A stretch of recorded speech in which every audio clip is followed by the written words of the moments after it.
urantinya ibintu bibiri, inzara n'urupfu. aho gutinya Imana.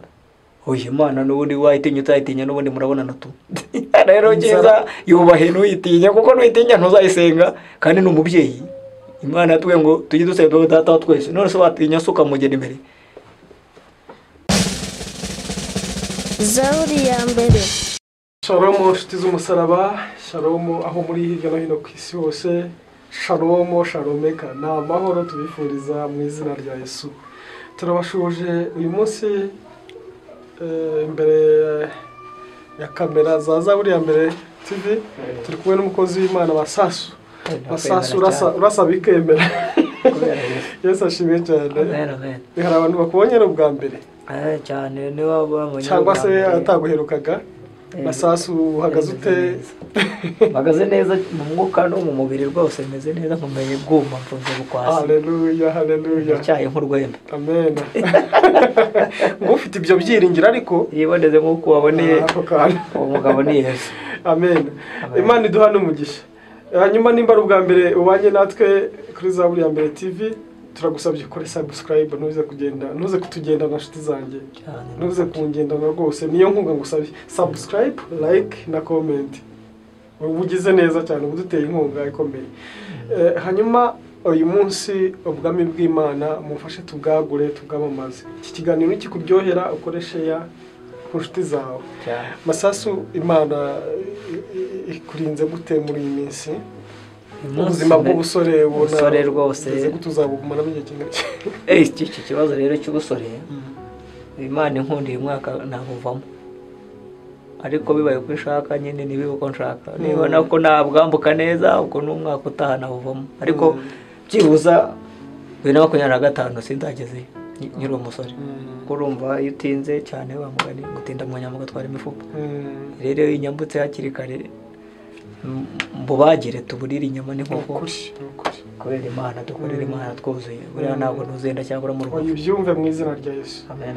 Hari ijambo Imana iguhaye uyu munsi? Rwose rirahari ryiza. Reka dubanze dusenge, dushime Imana, duhuje turi bazima tudapfuye. Iyo mvuze ngo tudapfuye si ugupfa gusa urupfu rutumara mu mwuka, no gupfa mu by'ubugingo, nirwo gupfa mu buzima. Aribyo Abanyarwanda bita ngo gupfa uhagaze. Hari abantu benshi bapfuye bahagaze. Kuba duhuye turi bazima dushima Imana, tudaguye mu byaha, nibyo gushimira Imana, n'ubuntu bugeretse ku bundi cyane. Ibyo nibyo mbifuriza namwe abadukurikiye. Data mu izina rya Yesu Kristo rikomeye, tugarutse imbere yawe. Iyo zina ryawe turagushimiye ko turi bazima, duhumeka umwuka w'abazima. Si ibyo gusa, birenze ngibyo. Turagushimiye urukundo udukunda, turagushimiye kubw'agakiza waduhaye, turagushimiye kuko ni wowe turwanira ku manywa n'ijoro. Turagushimiye uburinzi bwawe. Hari byinshi biba bihiga ubugingo bwacu, hari byinshi biba bihiga umubiri. Turagushimiye Papa, turagushimiye ko ukitwitaho. Nyemerera aka kanya isaha duhagarike gukora kose kumwa Satani mu izina rya Yesu. Haleluya. Turakangura imigozi wa Satani yose mu izina rya Yesu. Ibirego byo Satani byose bikorwa n'amaraso ya Yesu. Mu izina rya Yesu Kristo rikomeye. Turakuraritse ngo uzubane natwe. Imana Data, Imana Mwana, Imana Umwuka Wera, azagota ahantu. Imigambi ya Satani burizwe yose mu izina rya Yesu. Sengeye mwene Data tugiye kubana, tugirire neza. Sengeye abadukurikiye, ubagirire neza mu izina rya Yesu. Kubw'ubuntu imbabazi zawe, amaraso ya Yesu atugote, tuzamuye icyubahiro cyawe dufatanyije n'abera bose, kugira ngo izina gishyirwe hejuru, bisabye mu izina rya Yesu nizeye. Amen.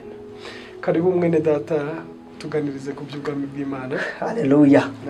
Uyu munsi nje ndi mushya mu mavuta mashya, n'icyerekezo gishya, noneho ubu ndaje nje. Bisa naho rero tugiye kwibanda ku Bakatolike. Niyo ritima ubundi mo ndumva naririmba indirimbo ivuga ngo niba uhoraho ari amahoro yawe, wahisemo neza Nyagasani muri kumwe. Nawe warebye Zaburi ya mbere, wahisemo neza Nyagasani muri kumwe rwose, nturekure. Hari ikintu Imana ishaka ko tuza kuvugaho, tugiye kwishima no gushima Imana ku byo yadukoreye. Buriya nta hantu haba Imana itagukura, nta naheza itakugeza, kuko byose irabifite. Rero uyu munsi nje kuvugana n'abantu Imana yashubije tukibagirwa. Rero nje kubibutsa ngo dushime. Ngiye tujye kubabereje gushima Imana no kugira umutima unyuzwe, ko bivamo inyungu nyinshi. Biraba kubaha Imana yo gufatanyije no kugira umutima unyuzwe, bivamo inyungu nyinshi. Rero tugiye gushima Imana katuri imino ndi bivuga ngo nibuhoraho nibuhoraho amahoro yawe nibuhoraho nibuhoraho ari ibyishimo byawe komeza komeza inzira watangiye wicika intege wahisemo neza nyagasani muri kumwe mu buzima bwanjye bwose nziringira Imana mbona ngiye gutsindwa nzambaza Imana niyo nyiri umuvunyi nitanga imbaraga kuko namenye kwinkunda nzajya nyiyongeraho niyo mukiro niworaho niworaho mubyeyi aramahoro yawe niworaho Yesu ari ibyishimo byawe mukobwa komeza inzira watangiye wicika intege wahisemo neza nyagasani muri kumwe mu buzima bwanjye bwose nziringira Imana mbona ngiye gutsindwa nzambaza Imana niyo nyiri ubuvunyi nitanga imbaraga kuko namenye kwinkunda nzajya nyiyongeraho niyo mukiro niba Yesu nibuhoraho musaza amahoro yawe mukecuru nibuhoraho mubyeyi ari ibyishimo byawe komeza komeza inzira watangiye wicika intege wahisemo neza nyagasani muri kumwe amen amen wahisemo neza gukurikiza buri ya mbere nyagasani muri kumwe amen amen kandi rwose ntabwo uri bubyicuze indirimbo irashimishije cyane no kuri rwose nyagasani turi kumwe kandi niyo mpamvu nshaka ko tunaba kumwe mu ijambo ry'Imana tukanyurwa ndi gusoma ijambo ry'Imana riri muri Matayo 6:28-30 tugiye rwose kunyurwa no gushimwa Matayo 6 ibice 6:28 tujye kuri 30 ubwo ngiye kuvugana n'abantu bafite ishuri ryo kwambara ubusa gusonza babwire ko Yesu agabura ikigeragezo rwose abantu bari mu ishuri mukomere tuje kubakomeza natwe haraho yadukuye rero aho yadukika twambika tukaba duhindura amakote nawe yahagukura aho yagudokuye tukaturya tukabasha no kugushanya n'abavandimwe nawe yakugaburira tuje kugukomeza uri mu ishuri ry'Imana wari ucitse intege wumvaga bidashoboka ariko birashoboka soma muri Matayo 6:28-30 Matayo 6:28 murongo wa 3 ngo Matayo ibice 6 murongo wa 28 tuze kuri 30 ngo none se ikibaganyisha inyambaro ni iki mutekereza uburabyo mutekereze uburabyo bwo mu gasozi uko bumera ntibugira umurimo ntibuboha imyenda nagara abatayeri kandi ndababwira yuko Salomo mu bwiza bwe bwose atarimbaga nk'akarabo kamwe muri bwo nuko ngo Imana mu bayobozi babayemo perezida bazaza nta wambaye nka umuntu yarazi Imana yamenye uwambaye wahaye ubwenge butaratangwa n'abandi uretse Yesu wenyine nta wundi muntu umunyabwenge wabaye nka Salomo ariko ngo yaranarimbaga yarambaraga neza zahabu na diyama we yari kwizaga rero no muri abo bantu nta muntu urama nk'akarabyo none Imana ibarakubaza oya ngo Salomo nta karabyo ntago yigeze yambara nk'akarabyo kamwe mu turabyo aho nyumvire bishatse kuvuga ko ntiturambara nta muntu twese twambaye ubusa kurikije nyambaro Imana ibona ntabwo twambaye wambaye akanzu ya Yesu tukajya tuyambara byibuza wenda umuntu yaba yambaye ariko wihangayikishwa n'amakanzu n'imyenda ibyo ni bito umurongo wa 30 ariko Imana ubwo yambika ubwatsi bwo mu gasozi ityo buriho none ejo bukajugunywa mu muriro ntizarushaho kubambika mwaba afite kwizera gukemwe akabazo. Ese urimo uraganyishwa n'ibiki? Kuko utambaye umunsi ngo utabonye imyenda yo kujyana mu bukwe cyangwa ngo utabonye imyenda yo gusohokana kubereka abantu bamugane ngo tubemeze. Ariko Imana iratubaza, urinde wicira inzira usambana ngo ubone imyenda wiba kugira ngo urye. Kuko hejuru kutizera kwawe guke Imana yaguha urugero. Izera Imana izakugaburira, izera Imana izakwambika. Ni ikibazo cy'igihe gusa utarabona ni igihe kitaragera. Komera tujye mu byanditswe bumbe iby'Imana tubwire. Matayo 24:32. Ndagira ngo nkubwire mwene data, basi niba utanafite amaso y'umwuka witegereze ibiri ku isi, wishaka gukira nk'umuntu ufite imyaka 30 kandi ufite 30 uzaho yabivanye, ushaka kugutunga nk'ibye afite 80. Umunyarwanda umwe wajyaga aririmba ngo umukire iyo yibutse aho yakuye ubutunzi bwe ngo avanga rikeri na wisiki kugira ngo asinzire. Muri make bimutera isereri. Rikeri na wisiki icyo bimufasha, ariko kugira ngo asinzire umva ibintu ahuza no umuriro ku wundi aritwika kugira ngo asinzire. Warongeye Matayo 24:32. Umukire kafite ibibazo aritwika ngo murebe ku mutini wo cyitegererezo, ishami ryawo iyo ritoshye ibabi bikamera, mumenya yuko igihe cy'impeshyi kiri bugufi. None niba imitini n'ibiti n'amapapayi wabireba ukavuga ati igihe cyo gusarura kiraje, cyatugiye kujya mu ki, inzara iraduteye, ni gute utareba nk'ibiku n'ibyo bigaragara uvuga ati niba covid yaraje katuringaniza, utunze n'udatunze twese tukajya mu cyiciro cya mbere cy'ubudehe. Imana niyo yabikoze kamemo nubwo twabiha Satani n'amadayimoni, ariko Imana irejura byose ariko bikontorora. Nabyo byakakwigishije bigatuma unyurwa ugashima Imana. Nibitaraza bizaza kubera Imana. N'umugabo nanjye ndamwenda. Amen. Yesu n'umugabo yaturinganiza kamemo. Urantinya ibintu bibiri, inzara n'urupfu. Aho gutinya Imana. Oye Imana n'ubundi wayitinya utayitinya n'ubundi murabona natu. Rero ngiza yubahe n'uyitinya, kuko n'uyitinya ntuzayisenga kandi n'umubyeyi. Imana yatubwiye ngo tujye dusenga data wa twese. None se watinya suka mugeni imbere. Ariko inzara yakugezeho, urupfu rwakugezeho. Iyo ngiye mu rupfu nta mbabazi biraturinganiza. Ntawe udasonza buriya. Yego. Uko byamera kose ushobora no gufite stock Imana ikakwima umwanya wo kubirya. Uko nzabakiriye barwaye diabete, Imana yakwiye kuri kusukari. Kumunyu wapi? Abandi nabo batangira kurya inyama bakatangira kuzikuvamo mu maraso. Kuva ku nyama. Kandi ariko aratangira kuzirya nibwo kicomoka mu butaye kuko aziriye nta mibare. Ubirya tabare igihe nacyo kikabikwima kitabara iminsi. Niko ibintu bigenda. Rero mwene data, niba hari aba bifite batabirya, Imana yimya apeti, ufite apeti ukaba wabibuze wanyuzwe, humura bizaza ni ikibazo cy'igihe. Shima Imana ku byo ufite. Imyumbati, amateke n'ibindi unyuzwe nabyo.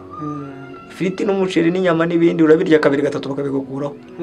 Rero wabigenzamo gacyo ukabirya igihe kinini aho kurya vuba ukabivaho.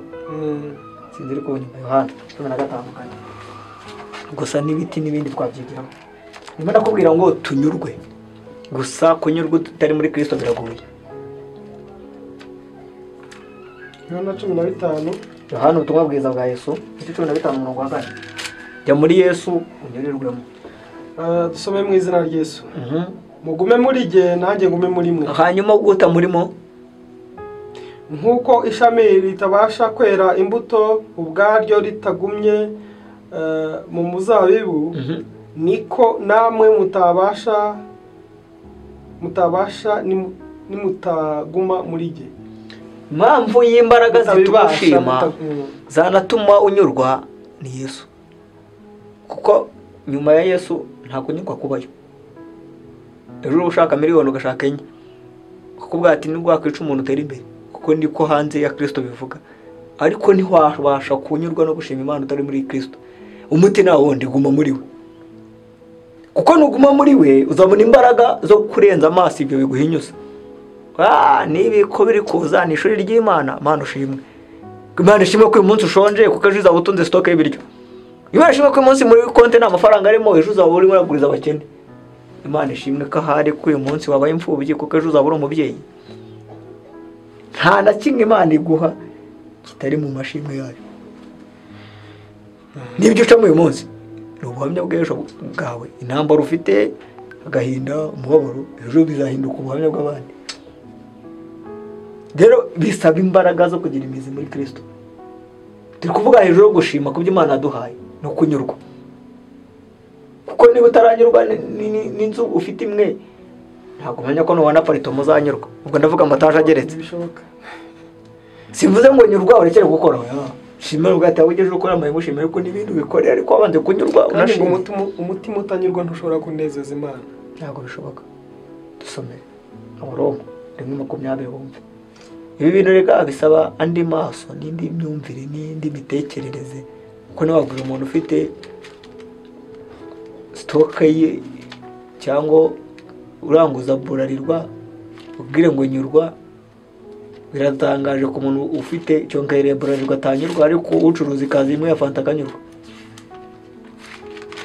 Kandi Yezeki yatanze uruganda yamuha n'inganda. Rero birenze ibyo tubona. Abaroma 1:20. Kuko ibitaboneka byayo ari byo mushaka. Hoye, ari byo gushaka. Kuko ibitaboneka byayo ari byo bubasha bwayo uhoraho. Kuko ibitaboneka byayo ari byo bubasha bwayo buhoraho, n'ubumana bwayo bigaragara neza uhereye kuremwa kw'isi, bikagaragazwa n'ibyo yaremye kugira ngo batagira ibyo kwireguza. Bisa naho Imana hari ibyo yaremye ibishyira hariya bagate ninde watendeka ijuru hatari imfatiro ninjye, ninde washyira inyenyeri nizigwe ku isi ziri mu gicu ninjye. Rero ibyo bisa naho nacyo kwireguza dufite, ntuzabona Imana nuyizi kandi biboneka by'Imana. Ibi nibyo tubona, ariko ibitagaragara byayo nibyo by'ingenzi. Rero iyo ureba ku bigaragara gusa nurenza amaso ngo ujye muri vision 50 ntabwo Imana ubona.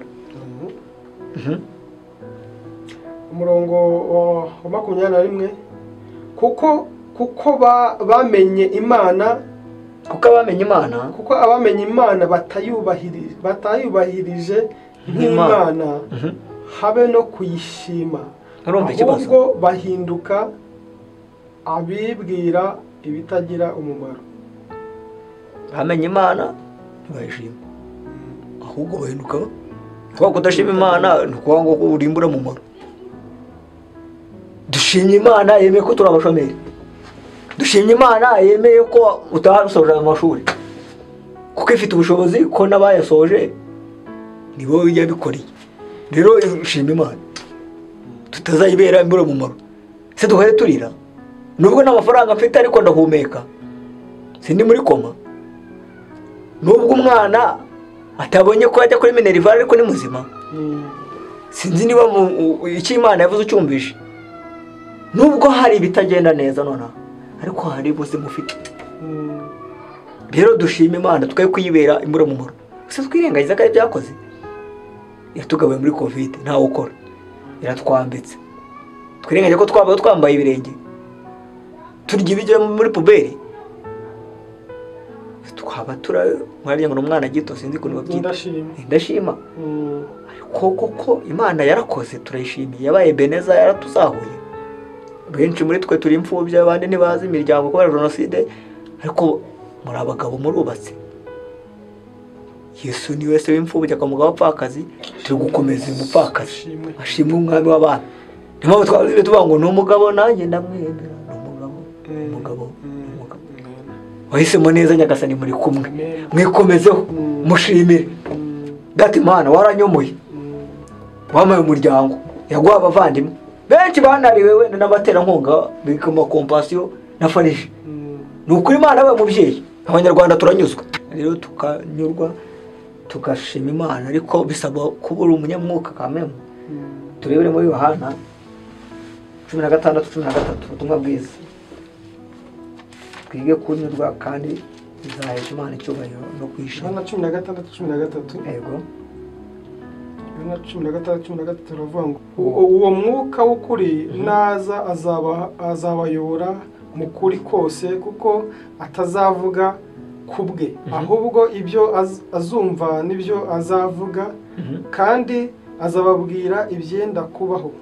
Ese umwuka nari kubwira abantu ibyenda kubaho nuko ngo yumva kuri Yesu akaza akakubwira. Rero nuko ngo niba ari kukubwira ngo mushime nuko azi ko nayo mu batagiye ko gukubaka. Niba bako ngo mushime nuko azi kajya kuba n'ikibanza. Rero azumva kuri Yesu azatubwire tukubwire nuko bimeze kuko atazavuga kubwe. Mushimira ibyo ufite. Iyo kredi azayishyure. Mushimira ibyo ufite. Abo bana bawaze abahe abatera nkunga. Ariko se nturana mushaka ko yabaguhaye uri muri totombere ibyitarakora. Wirebera Imana mu byitakoze. Reba mu by'Imana mu byakoze. Bitumushima. Ibyitarakora si byo byamaramo imbaraga zo gushima. Kuko ibyo yakoze nibyo byari bikomeye. Natwe dufatanye kuyishima. Yesu arakarama. Ngo rebera Imana mu byo yakoze. Uyirebera mu byo itarakora. Ushima Imana. Amen. Kubera ko iby'Imana umwuka Imana iravuga ngo ubwitimanye umwana wayo Yesu Kristo izabite ko muduhana n'ibindi byose cyane. Amen. Soza ngo ngazanyubahiriza kuko 14 haravuze ngo uwo azanyubahiriza kuko azenda ku byanjye akabibabwira. Ibyo data afite byose ni ibyanjye nicyo gituma mvuga nti azenda ku byanjye abibabwire. Mwuka wera w'Imana nakubwira gushima Imana aciye muri twe cya kubandi nuko abayenze ku bya Kristo. Kristo nawe yenda ku bya data wo mu ijuru kuko ibya data cyangwa Yehova cyangwa uhoraho twarimbaga niwe data wa twese. Rero ibyo afite yabiha Yesu. Yesu rero nawe aduhereza umwuka wera nk'umufasha. Rero umwuka wera barakubwira duciyemo shima Imana. Yarakurinze uri maternité wabuze ibise ubyara neza. Shima Imana. Kandi ijambo ry'Imana avuga ngo uhiga umuhigo nuwuhigure no kutawuhiga. Ibuka wavuka wihane. Ibuka amasezerano bitse. Abantu rero ni bitangaza. Babitse ibitabo by'ibyifuzo gusa. Ariko rero ibitabo by'amashimwe. Ese umwana wawe uzasoma muri aho wanditse ibyifuzo niho nta bitabo by'amashimwe ugira. Iyo mana yawe ntijye gusubiza. Ni bayari. Twaje kukwibutsa. Gira gatabo agenda y'amashimwe. Ivuga ati Imana itariki wa mu rugo. Haleluya. Cyagiye Imana witanze ikifuzo cy'urugo. Itariki y'ama amashuri wari ufite ikifuzo cya diplome urayibona kaminuza irangije masters imodoka. Gibuze umwana ujyumuhibwa ati hari ibitabo by'ibyifuzo ariko mbitse n'ibitabo by'amashimwe. Niki cyo mwuka wera maratubaza. Nge nawe Imana yawe ni bayari. Ese Imana yacu niyo twambitse. Si wasatse green card na visa kujyana muri Amerika ni wagezeyo. Kudashima Imana kuki? Ishime ki Imana. Ariko umuti ni Bible. Somera Timoteyo wa 2 3:15. Timoteyo wa 2 ibice 3:15. Rwose nurambirwe turasoje dushimire. Ibice 3:15 haravuze ngo kandi uzi yuko uhereye mu buto bwawe uri muri Afrika wamenyaga ibyanditswe byera. Ukiri mu Rwanda gikurikiranwa n'itorero cyangwa uri muri Kongo n'ahandi uri kumwe n'abasaza wamenyaga ibyanditswe byera. Wamenyaga ibyanditswe byera bibasha kukumenyesha ubwenge bwo kukuzanira agakiza gaheshwa no kwizera Yesu Kristo. None no kibona umwanya gusoma ibyanditswe. Uri busy. Ibyanditswe byera byose byahumetswe n'Imana kandi bigira umumaro wo kwigisha umuntu no kumwemera no kumwemeza ibyaha bye no kumutunganya no kumuhanira gukiranuka kugira ngo umuntu w'Imana abe ashyitse afite ibimukwiriye byose ngo akore imirimo myiza. Amen. nta murimo n'umwe Imana itagutunganyirije. Soma ibyanditswe no gushima Imana biri mu byanditswe. Muri ibyo bavuga ngo shima Imana mutima wanjye we, shima Imana mutima we, iyo bikomeye wihebye ubabaye iragutabara mutima we. Shima Imana mutima wanjye we, shima Imana we, shima Imana mutima we, iyo bikomeye wihebye ubabaye iragutabara mutima we. Mwene data, shima Imana ku byakoze. Hari ibyo yakoze, hari intambara yagukijije, hari uburwayi bwari bukomeye, hari inzara yakuye mu rugo rwawe, hari ubusiribateri bwari bukuzonze ubura umupapa urubatse. Kura ubwatsi, iyo umuntu aguhaye inka ukura ubwatsi. Naje kukwibutsa ngo shima Imana, shima Imana ku bwa stock ufite, shima Imana ku butike ufite n'amangazini, shima Imana wari wambaye ubusa ufite depo y'ibitenge, shima Imana, ushima Imana. Waba uri umwadeperi, waba mu restoration, waba mu Zayoni, waba uri mu Isilamu, shima Imana. Wagiye mu Romani bikomeye, ujya mu Bwongereza n'ahandi bikomeye, warize muri nayini cyangwa utaranize, ariko uyu munsi uri kurya ku madolari. Imana wenda yanabikora itanabikubwiye, ariko niyo yabikoze. Si so wanyu si bene wanyu, shima Imana. Kandi ntibibagirwe naho wavuye, ibuka abo wasizeyo. Bakeneye kumva ushima Imana. Rega gushima ni ikintu cyiza. Ohereza Imana umushumba ari ugushumbye, mweza gakado pasiteri wawe, wenda cyangwa muri rya torero rimeze kwa kundi wasize. Gukira aho nyine nari ndimo nibaza umuntu yashima Imana gute. Ni mu nzu yayo yazamuye kamuvana kuri cya gisasi iri dobere kwa Makiri hari hasi ikamuvana ku cyavi kamwicaranye n'ibikomangoma. Ntashima Imana nyine akora umurimo w'Imana, arahagarara mu bikomangoma vuga ati Imana yangize neza. Oya, ntajye mu bakene. Good. Babone ko Imana isubire hasi aho yahoze kugira neza yarabirimbye wahoze wicaye wagucunira ingoni kwagwicana ikizo wabiruhiye wabimeneye amaraso. Nabo bazatungurwa nibo kubona. Tega niba ari indege ugaruke mu Rwanda ujye muri Foursquare cyangwa muri Hiringi n'ahandi sinzi wasengeraga, ujye muri iryo turiro babone ko Imana yakoze. Zano dufuka twasima cyangwa utanga amabati bubake cyangwa utanga imicero gabura bakene bavuga bati kweri yiri ni Imana tirabikoze yarabikoze. None se sibyo rega Imana yacu iriho. Cyangwa niba ufite nimero y'umushumba mweza amadolari yirire wenda kumenya no kuri inyama z'inkoko. Rega nibyo Imana buriya iri mu kintu kigaragariza umubyeyi kukiriho. Umushumba no jya nimero ye wakubyaje ubutumwa bwiza nuzi naharyamye muri make warushubijwe nyine waricaye. Shima Imana kandi unagaragaza abantu ko ibyo Imana yakoze koko ari byo. Urekonexe bene data Bisiraheli Imana yage ngo nimara kurya mugaha. Shatse kuvuga ko atajya kubera atari bugere kuyo mu ijuru. Ese Imana yarari mu bantu bayo. Reka tujye tuvugisha ukuri, Imana si izayarya amafaranga. Wakunda ute Imana utazi usize mwene so umushumba mwabanye agusengera ko zamukira umusozi ufite icyifuzo cy'urushako no kubyara amaze imyaka 5-6 ubyara rwarabuze abantu ubu ngufite bane batanu nyamara nta namatazi. hari umuntu wigeze usengera ukabuze ko yashubijwe ku giti cyawe wowe ndavuga njyewe ubona sengeye cyangwa wansengeye tumuhamagare rwose tumwibutse gushima Imana.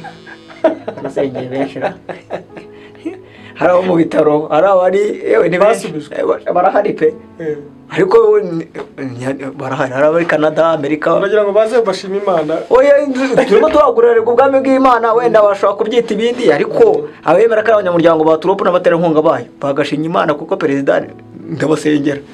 Ariko sinyabishiza amasengesho niba Imana yaragushuje ukaburi muri Amerika uziko twabanye ufite icyo cyifuzo si ngombwa ngo bavuge. Niba uri mu Bwongereza twarabanye hari abo twigaje segonderi primaire n'abandi ariko dukubibutsa gushima Imana kandi amafaranga ntago yaribwa senadi ya pastor wawe niba utayampaye basi cyangwa uyushyira mu rwego kwa muganga umusore mu bitaro. Iryo nishimwe ry'ifatika hari n'abakoranye nawo umurimo usi ndakomaze muri Rwamagana sinkuzi hari Imana yazamuye nibibuka kukiri Rwamagana yanakoze reka kamera ari mu Bwongereza igakora undi murimo iza dukora umurimo w'Imana none ko tutajyanye gushutinga ibishego n'ibindi.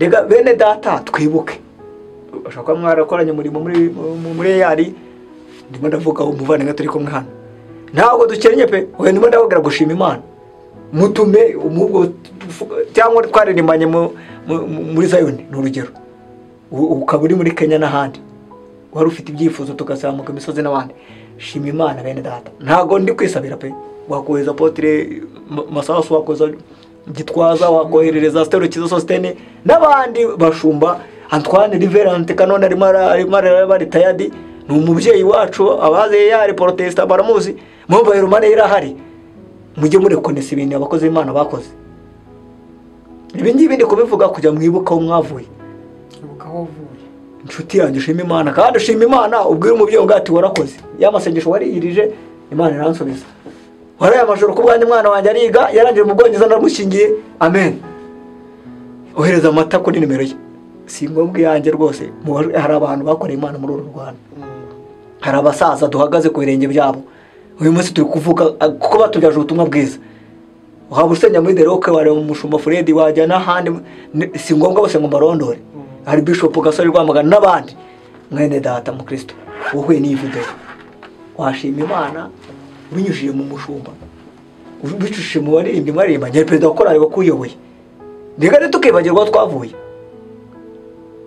tubiza amaso aho navuye reba yibutse inyuma reba mu mateka ucambaye inkweto imwe udukuburirwa ishati ukikuburirwa ipantaro hari uwagukorera umugisha hari wazanye ikiro cy'umuceri ugiye kuburarara kugabana n'umuryango uyu munsi hari icyo wamukoraho Imana ikagwa umugisha sinzi impamvu mbivuze wenda hari uw'Imana yatabarije muri ubwo buryo ariko rwose nanjye ntabwo byangwa nabi ndabizi neza ariko mutwumve neza turi kubabwira ngo dushime Imana ku bintu bifatika kandi bishoboka usura wavuye wihane amugana Imana itange umugisha ku buzima bwawe mu izina rya Yesu amen ndasoje Imana iduhe umugisha Imana ihe umugisha umuntu wadukurikiye Imana ihe umugisha umuntu wibuka kuyishima nukuri amashimwe Imana ishima ibitambo ngo ishima n'umutima umenetse ntabwo igiye gusuzugura icyo wakora cyose kitavuye ku mutima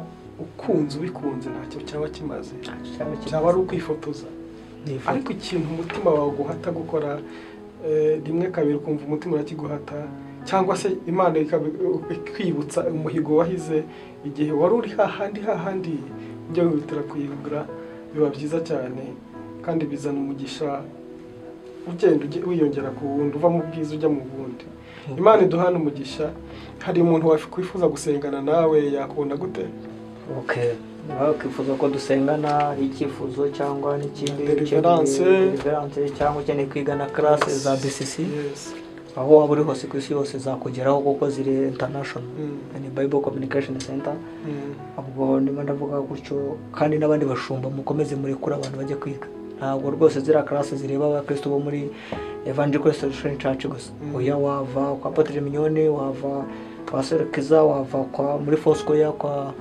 Masengo n'ahandi mwajya kuzatendinga bari Masoro bari Rwamagana mwaza kwa Bishop Gasore Constante bako tukaremeneye kuko n'ingabo z'abigishwa impamvu mbivuga nuko ari yereko ry'umubyeyi wanjye Apotre Masasu ariko mukuri nezamenera ubuzima uyu munsi ndi umusore ushima Imana ushimwa n'Imana n'abantu nubwo atari bose 100% ariko ndashimwe n'Imana n'abantu mu izina rya Yesu rero mwene data nimero yanjye ya telefone ni 078 0356 46 Tigo ni nayo ngosha kuri WhatsApp ni 072 83 98 nubwo dukorera Imana hari n'ubuzima busanzwe ibyo dukora mwene data kajene ayagufilm indirimbo cyangwa se filime mukwe ndetse video nziza n'amafoto ufite n'ubukwe waduhibira ka dufite sonorisation dufite abasare babwambaramo wenda muzabibona vuba amafoto n'ibindi ukora muri service abari inama z'akarere cyangwa n'inama z'umuryango wawe ushaka abasore ntago tuguhenda turaguhenda ariko tukanagira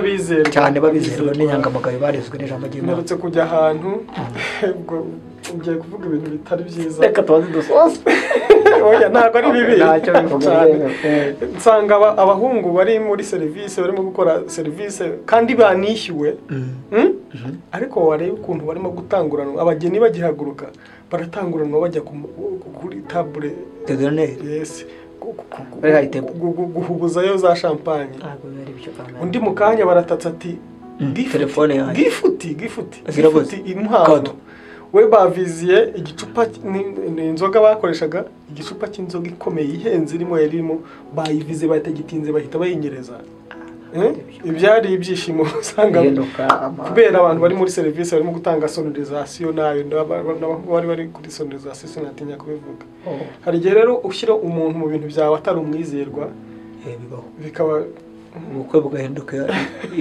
ibibazo ariko abajura bareza barimo bariga imigambi cyane urajya mu bukwe ahantu runaka ugasanga umuntu yazinduwe no gutubura yambaye ikote ryiza ashyiramo karuvate afunga inkweto nziza wowe wamureba ukagira ngo ari ku ruhande rw'umusore cyangwa ari ku ruhande rw'umukobwa mbese nta na hamwe ahagaze nta n'umwe wamutumiye wakaza agahita ajya mu mirimo agatangira kwikura wabona ukuntu ari smart kuvuga ati ndamukoraho iki kumbi we afite target arimo aravizera umubyeyi mwiza wambaye neza ufite sakoshi irimo ikintu kiremereye ubwo rero biba byiza mugiye mukoresha abantu babizera bafite adresse dufite abasore n'inkumi bashobora kubafasha muri service dufite aba DJ bizewe rwose cameraman amashusho karibu tubakorere muzagira ikibazo kandi cyiza gihari ntabwo turajya twenyine uranabizi ko dufasha abarwayi kwa muganga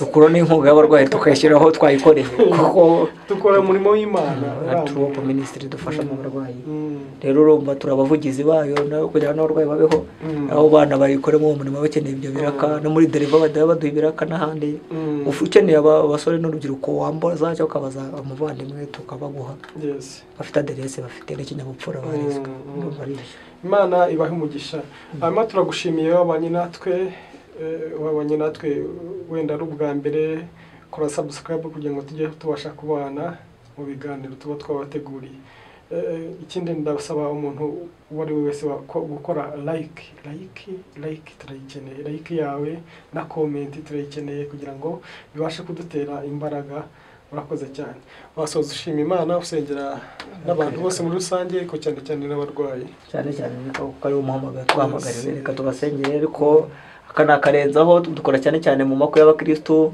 no mu birori byabo by'umwihariko nanone nubwo umusiramu ashaka kutwitabaza tukavugana tubonye bitakica ubutumwa bwiza ariko by'umwihariko uri umukatolike muri restoration neza ni tempo tubwire urumva turashyiramo n'inyoroshye yuko uri umwana w'Imana kamera turasoje reka tugusengere mwene data wahisemo neza nyagasani muri kumwe mwana Isiraheli Imana ifite ubutware n'ubushobozi tuzamuye mwene data ufite icyifuzo cyari cyo cyose yaba ikiterambere cy'akazi cy'urushako n'ibindi mujyemo umuherekeze mu izina rya Yesu uyu mubyeyi urwaye maze igihe kirekire ari ku gisasiro twirukanye umwuka w'uburwayi mu izina rya Yesu Kristo ari urwaye umutwe umuvuduko w'amaraso ari urwaye umugongo tuboreje kuzimu turakubita hasi ibitero by'abarozi mu izina rya Yesu umukobwa wafashe ku ngufu na papa we akaba mwami Imana afite iki gikomere reka umwomore mu mwuka mu bugingo uzamura urugo ruzima kandi umuhuze n'umuntu muzima ukwiye ndabizi ko hari ibikomere bitagaragara twambara amakote n'amakanzu ashobora kuba yakomerekeye mu bukwe cyangwa agafatwa ku ngufu yagiye muri famiye kwa se wabo reka umukize turabizi neza ko ukiza ureba ibigaragara n'ibitagaragara kandi umuhe umugisha kubwo kwemera kugushima